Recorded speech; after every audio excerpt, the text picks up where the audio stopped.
Introduction: A Book, Two Timelines. Leonid Tsypkin's Summer in Baden-Baden is neither a simple travelogue nor a memoir. This book intertwines the author's personal journey with the life of the Russian literary giant Fyodor Dostoevsky, creating a literary exploration that transcends time and space.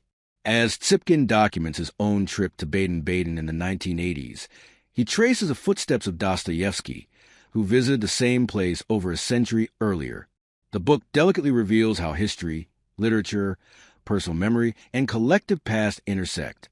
The journey begins Tsypkin's Baden-Baden. Tsypkin, a Jewish Russian writer who emigrated from the Soviet Union to the United States, visits the German spa town of Baden-Baden one summer. But his trip is more than just a vacation. He retraces the places where Dostoevsky once stayed, comparing the great writer's life with his own. Tsypkin searches for traces of Dostoevsky in hotels, parks, and casinos, revisiting his letters and records. Tsypkin's prose is deeply poetic and introspective.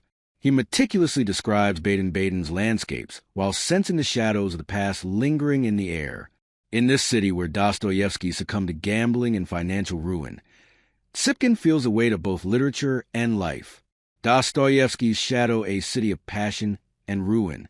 For Dostoevsky, Baden-Baden was a place of temptation and despair. Here, he became addicted to gambling, fell into debt, and saw his relationship with his lover, Paulina Soslova, deteriorate.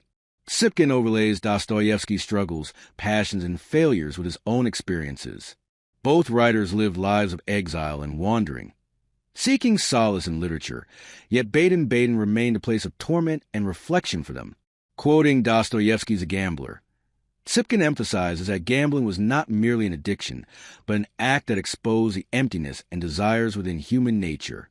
He reflects on how Dostoevsky's failures in Baden-Baden later fueled masterpieces like Crime and Punishment and The Brothers Karamazov, a dialogue between past and present literary nostalgia.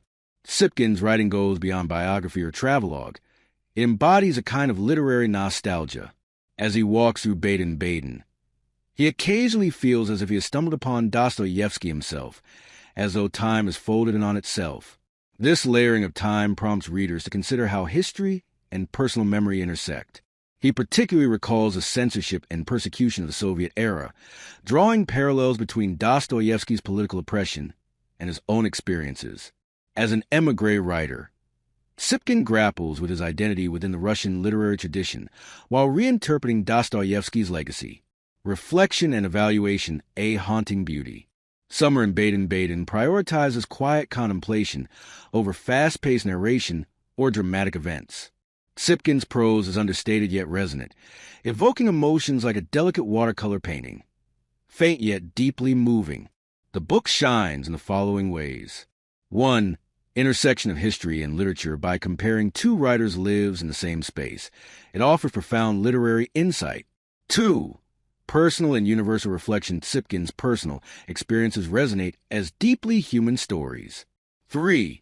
Poetic style more than a factual record. It exemplifies the beauty of literary essays. That said, readers unfamiliar with Dostoevsky's life may find certain parts challenging.